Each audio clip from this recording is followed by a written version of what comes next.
Okay. Okay.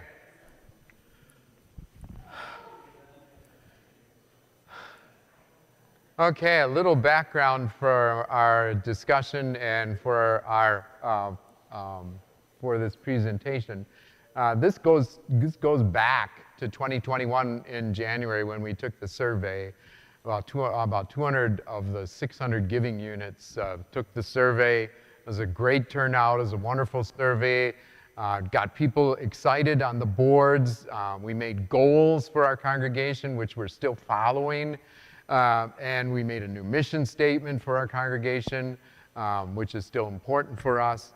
And so one of those goals was to strengthen our education and youth ministries. And so in September, when that was all approved, you know, the Board of Youth and Family and Board of Education said, you know, we started all these little projects, right, on how to strengthen education, how to strengthen our youth ministry, little projects, but we really need more help to do something bigger, to do more, and so they got together and they wrote up a job description for a youth and education ministry leader, and they put together a budget for a youth and education ministry leader.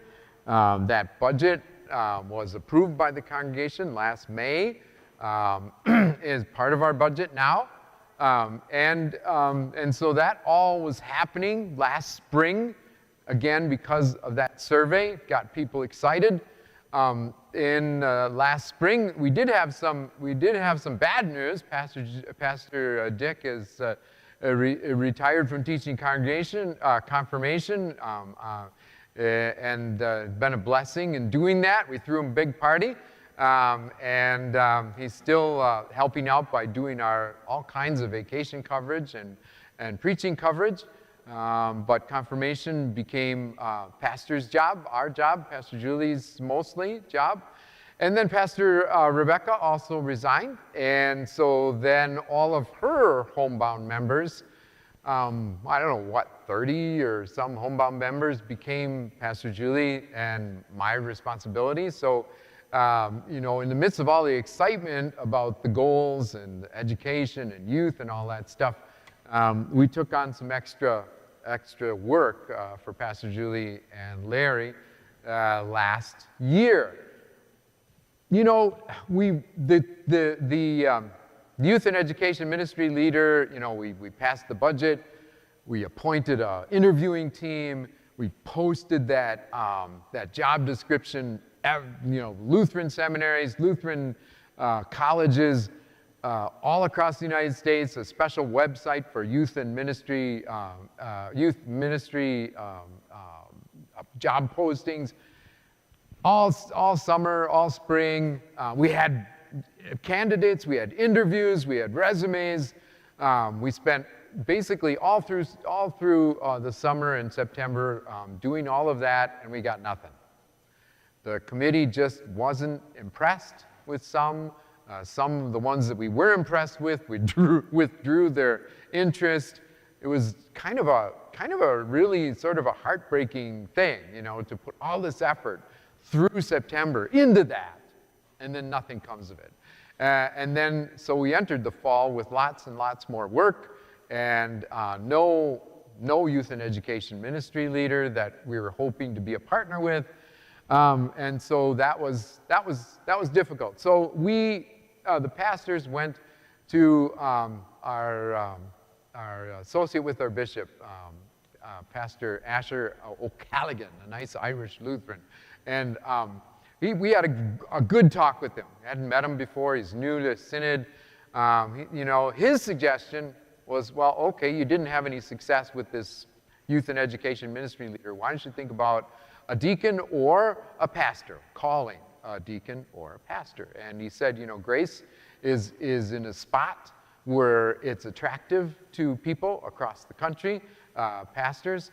Grace is a stable congregation in good shape. It's in a city. This is going to be a possibility. And not only that, if we have the Synod involved, then we have someone who's got a network all across the country to help us find somebody. whereas we just had job postings before. So we took that back to council in November. Council said, hey, that's an interesting idea. So they sat on that. They prayed about that. They thought about that between the November and the January council meeting. They said in January, let's keep pursuing this idea. So they said, let's discuss it at the annual meeting. And we did. We discussed it at this year's annual meeting in January. We were looking for input. We're still looking for input. And so after the annual meeting, the council said, okay, let's get more input. Let's do some open forums on this topic. And so we are. And so this is the kind of the state of the idea right now that we're going to share with you. Any questions before we share the specifics of this idea of calling either a deacon or a pastor instead of a youth and education ministry leader? Anything about the history, the setup? And then just one thing, I'm standing up here to take notes because we think that the questions you may have are questions that other people may have as well, and we want to put this into a newsletter form, so that's why I'm up here with my computer. I'm just trying to do my best to get your questions onto paper so we can share them then with others. You're not typing down every word I say? Never, anyway. Yeah, that wouldn't be happening. Yes, Lisa. Good question, yes. The ELCA, not too long ago, decided that the official, or they call it rostered leadership of our church includes deacons now and pastors. And the deacons are ministers of word and service. And so that's their calling. The pastors are ministers of word and sacrament. And that the primary difference between the two kinds of ministry is that pastors are involved in sacramental ministry, baptisms, communion, and things that aren't sacraments but are signs of God's blessing and love, confirmation programs and weddings and things like that. So that's the difference between deacons and pastors primarily. Word and service, word and sacrament. Other questions before we kind of unpack this a little bit? Yep, so this is where we were. I mean, this is where we are right now. We've got all of this extra stuff to do, and we're still not getting anything extra done to strengthen our youth and education ministry. And Pastor Dick said, at the last council meetings, he said, you should show those guys what the pastors do to give everybody a sense that there might be a couple things that we could share with another staff person in the sense of, here's a list of what we're doing as the two pastors. You can see that there's way more. My homebound numbers have like doubled, and I'm in charge of a lot of education projects that are new, which are good, which are trying to reach parents of families and things like that. And then there's just all the usual stuff: the mission trips, the men's breakfast, the Sunday adult study, and the boards I work with.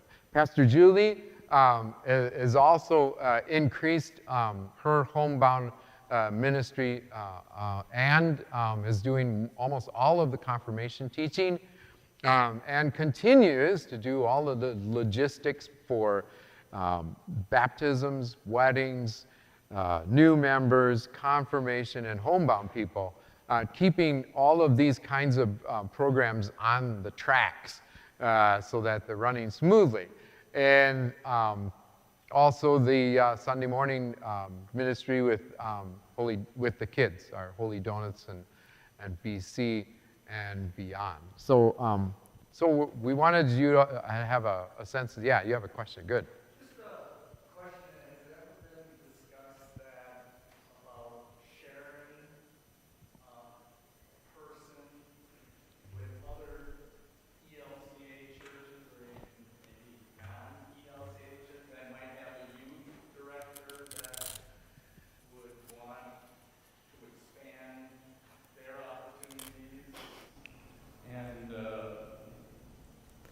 Yep, the sharing question, yeah. One of the problems with the sharing question is that, especially for youth, is like, which church is that person going to be in on Sunday? So that's kind of a drag, you know. It's like, oh, you're a youth person. Well, you're at the other church. And there's work that we're doing here on Sunday morning for youth and education stuff. So that's the hard thing, and that would be expected from both churches. So that's the hard thing about splitting that particular job. We had had conversations with Christ Community out by I-43. You know, they are without a pastor right now, a full settled pastor right now. They have an interim pastor who's 90 years old. We said, you know, if you guys could, you know, put some money in the pot, maybe we would share a pastor in that way. But so it would have some extra help, but it would also be extra work for us to take on too. And so we haven't heard back really from that pastor about that congregation's specific interest in that kind of sharing. So again, sharing a youth staff person is hard with the Sunday morning thing, or even a Wednesday night. You know, I mean, so. I guess the only way you could do it is kind of a round robin, that maybe one Wednesday they would Yep. teach here, and the next Yep. they would teach the other, and Yep. Swiss Sunday. But I get it. Yeah, in any kind of sharing arrangement, you kind of lose the intensity of what we'll show you in terms of the availability of the pastor.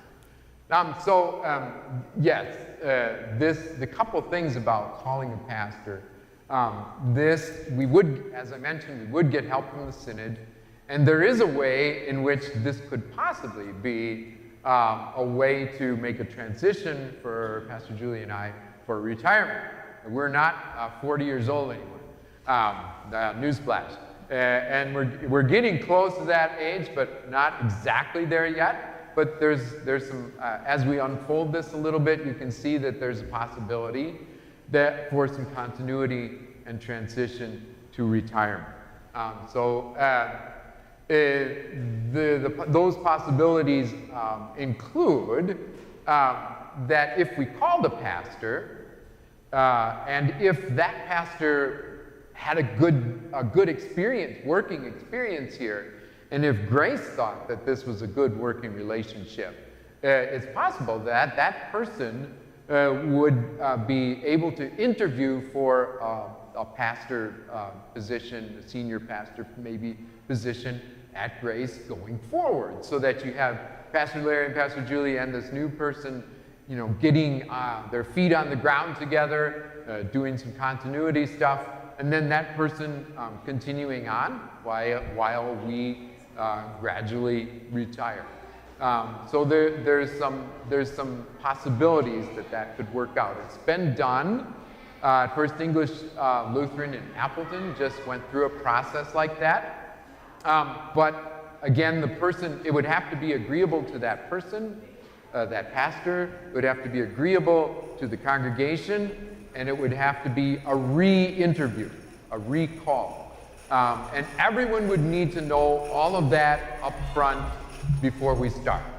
And that's really important, so that everyone understands that could happen, doesn't necessarily have to happen. Everyone has to be excited about it. Then, yes, cost is obviously a part of this thing. In order to cover the cost of calling another pastor, yes, it's more expensive than a youth and education ministry leader. That would perhaps be the time where I would cut back to half-time so we could afford it, cut back to half-time so that we could begin that transition to retirement. We still would be ahead in terms of staffing, not just 2 pastors, but 2.5 pastors. And, you know, again, the disadvantage of sharing a pastor is that we would all be right here focused on Grace Lutheran Church. It's a little better way to focus ministry and staff time. There's some financial details next slide, so questions at this point.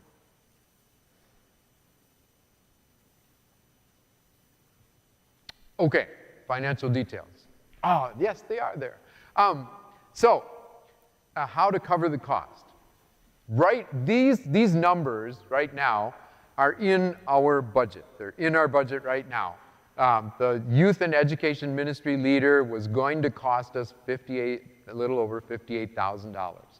If I were to go to half-time, that's $51,000. Those numbers are in our budget.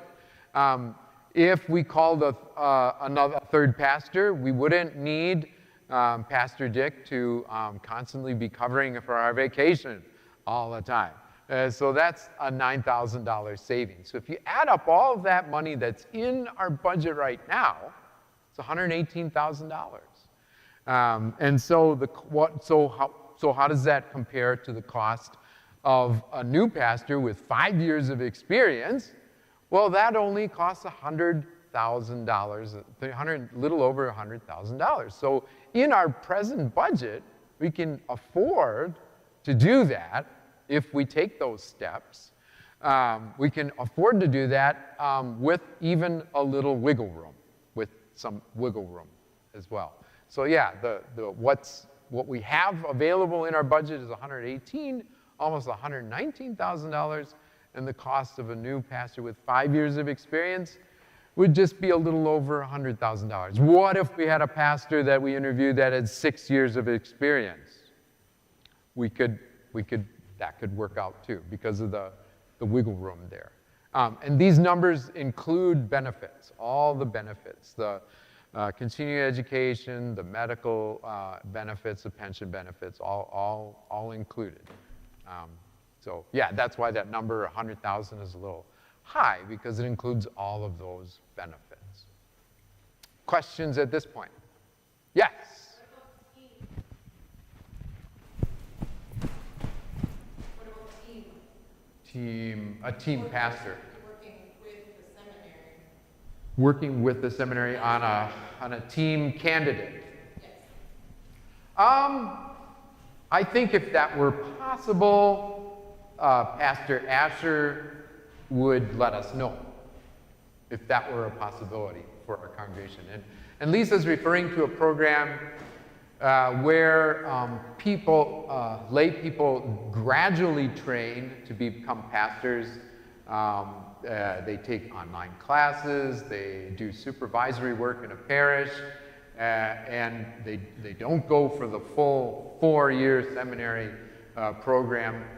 They wouldn't have 5 years of experience when they came out of a team program thing. They would be like a starting pastor.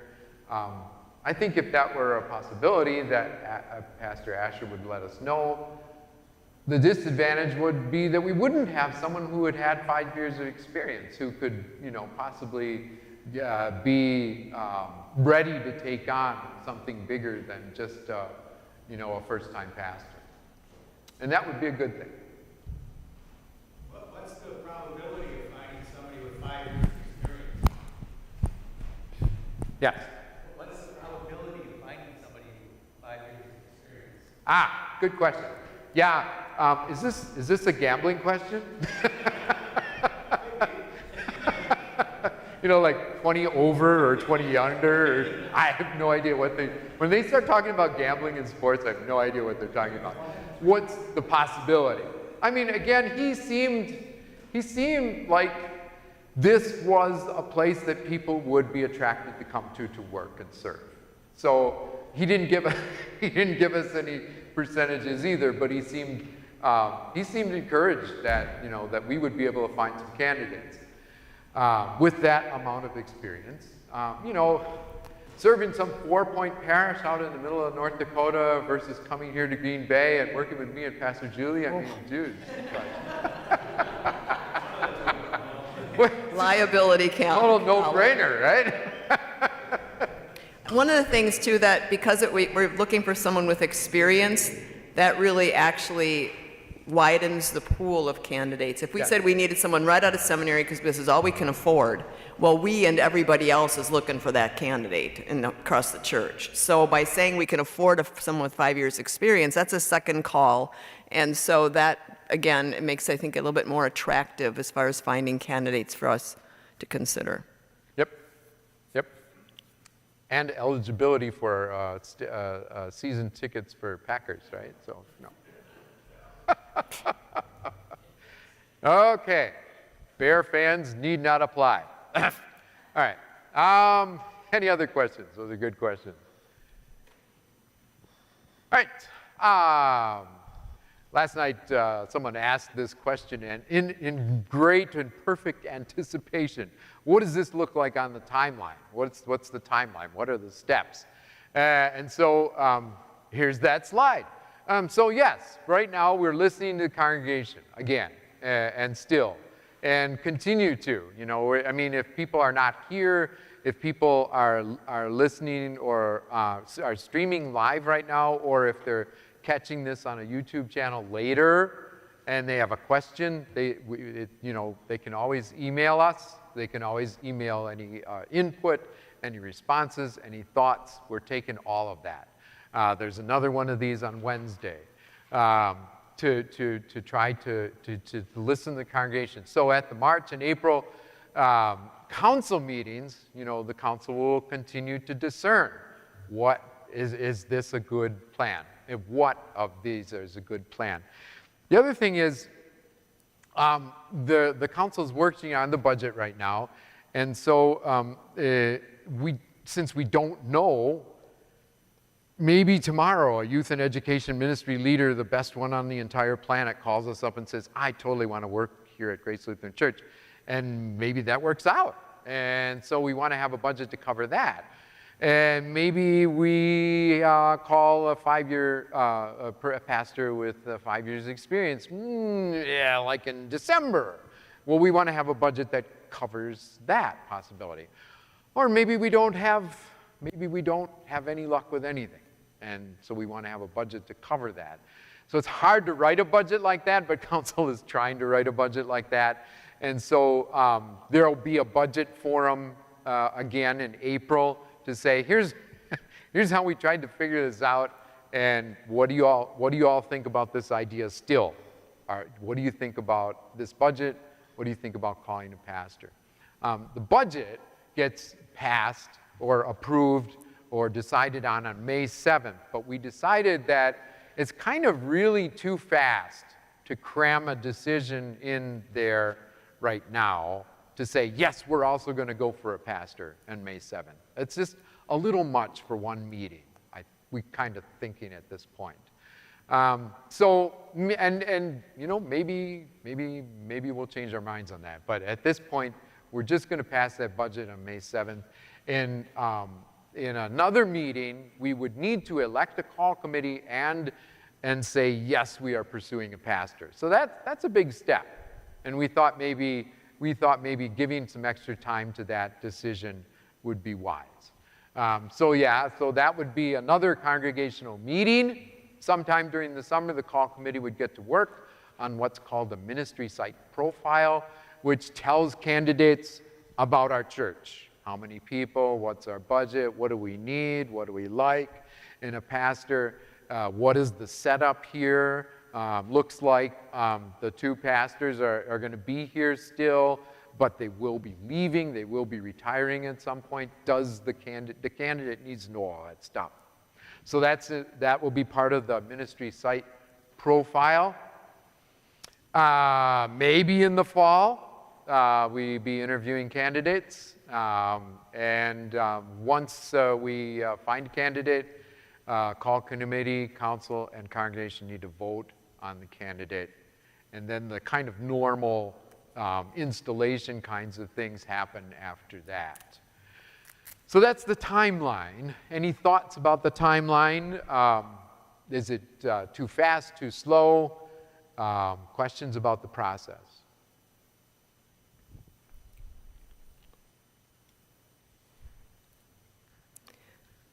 One of the things to make clear, and this was brought up last night, is that we're not looking for a youth pastor.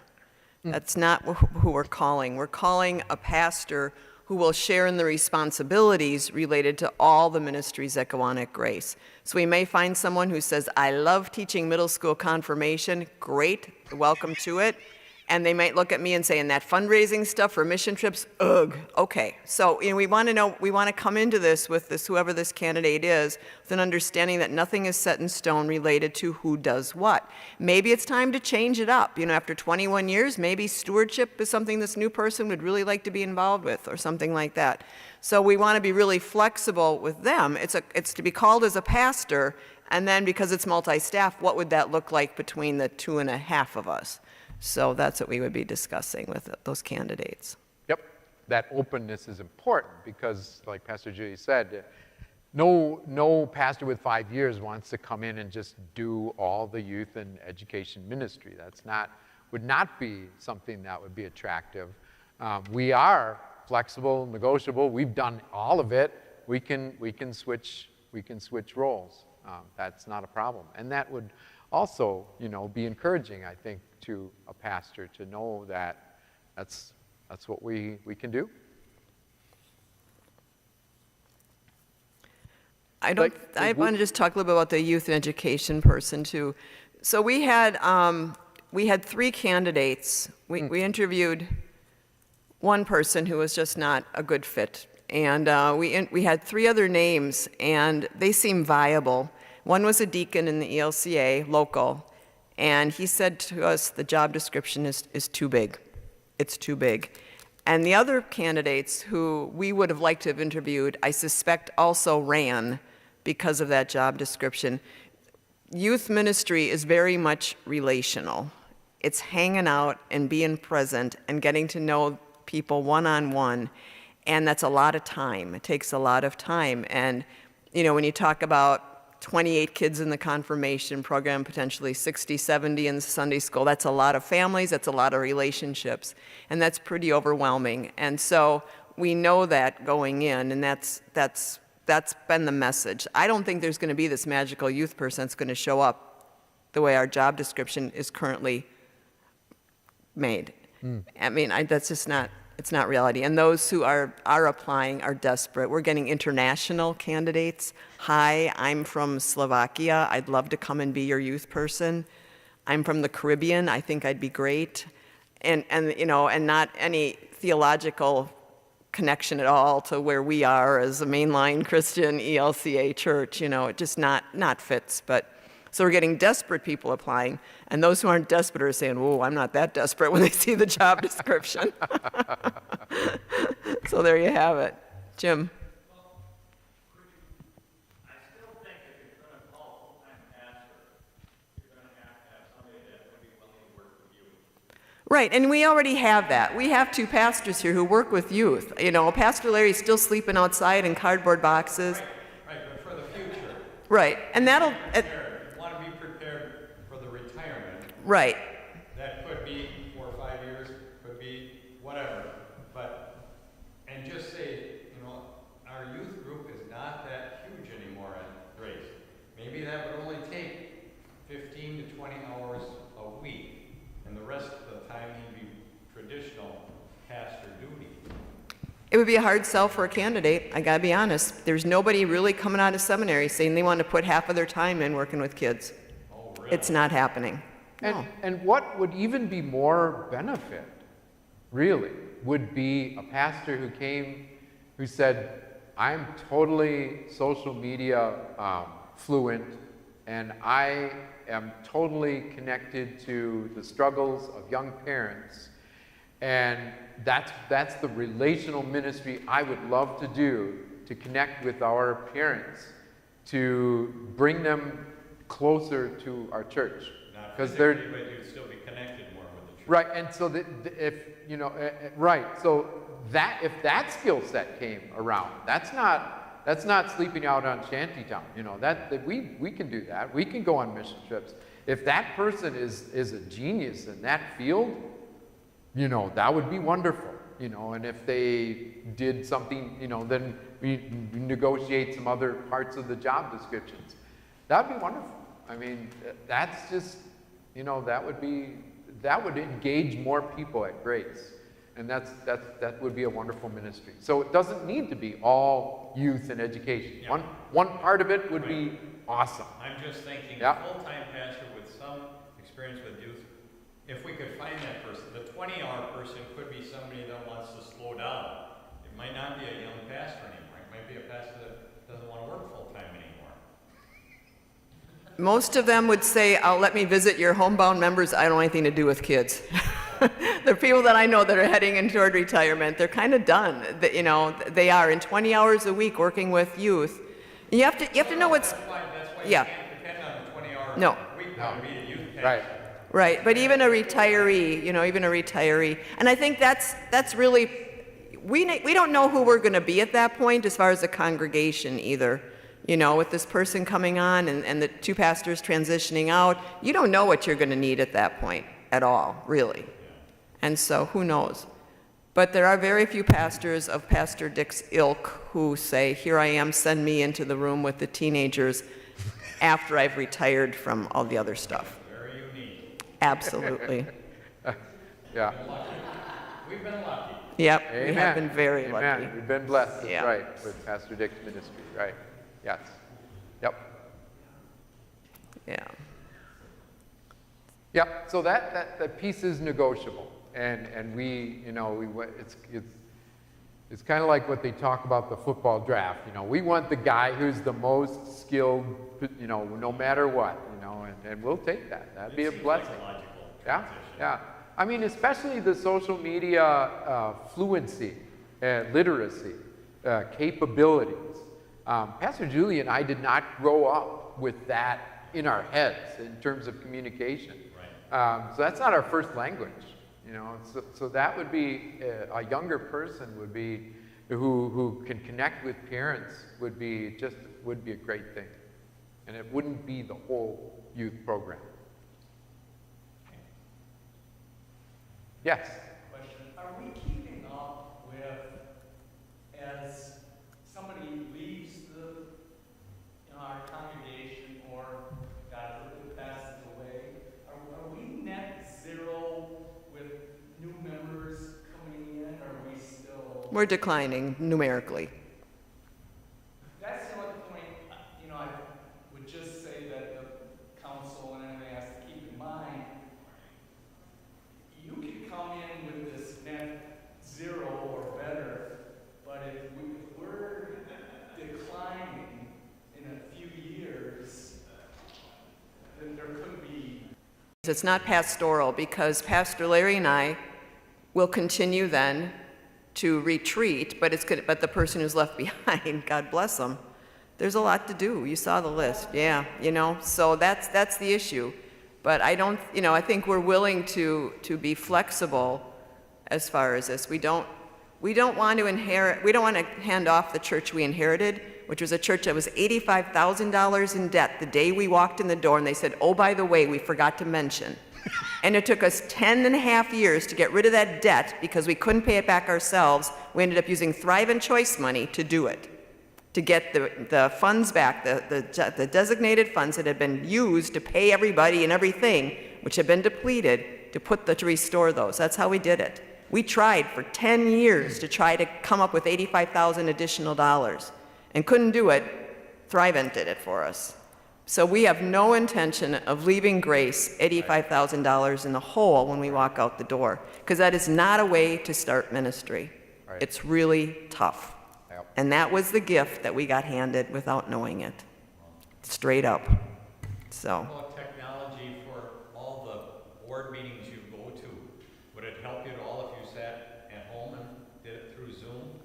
So you wouldn't always have to come into church late at night? being in the building is really not the issue. It's all the work that happens as a result of those board meetings. Okay. Right? I mean, that's really it. You know, we just don't attend the meeting. There's always something that on the backside we are following up with or doing. Okay. You know, and working with board chairs for agendas. All that kind of stuff goes on Okay. behind the meeting. The meeting is actually a coast because it's like, okay, well, I did my part. Everybody reports in. It's great. So yeah, meetings aren't the issue. It's all the logistical stuff that you don't see, but still happens around here somehow. Yeah.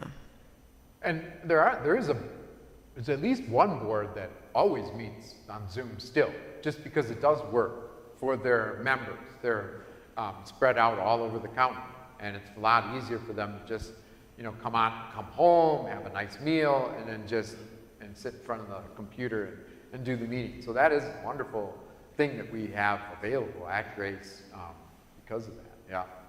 Yeah. But that wouldn't help to say all boards just go to Zoom meetings. No, it doesn't. It wouldn't help much. No, and we have board members who don't appreciate Zoom. They better for hearing and sight and their own computer technology to be present. Yep. So we've got boards that have opted for that, to just be back in person, because they feel better. It's just a tool. Yeah.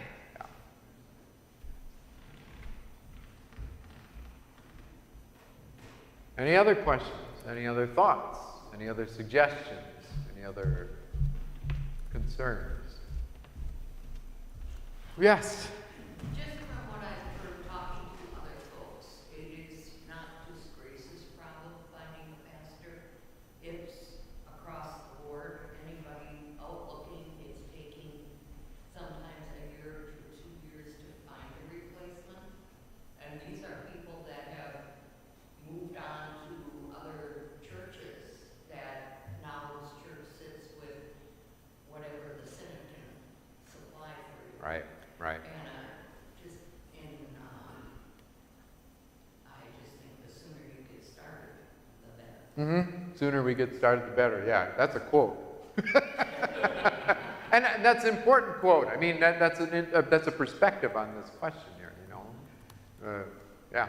Well, and that was one of and part of our conversation with the associate, the bishop, was, when we retire, what does that look like for Grace? And he said, well, I'll probably be able to find you an interim.